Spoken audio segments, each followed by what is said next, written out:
Also we have ternary operator. So I will remove this stuff and let's make a just to empty. So we can use this ternary operator for shorthand of if else statement. Here is how it works. I will create a variable like is status. Let's make it as status equal, and here I will create a bracket and question mark and colon, and here is the condition. So I will add condition like age greater than 18. I will add status like, let's add the string status you can work, and here I will add, sorry, not here, we have to add it after this question mark, and here I will add you can't vote. So this is the if and this is the else, it's in short. So I will make console log status, and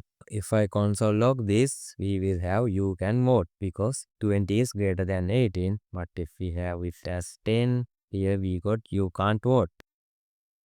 So here we have status. So I just change the variable name status of age, and let's add it like here.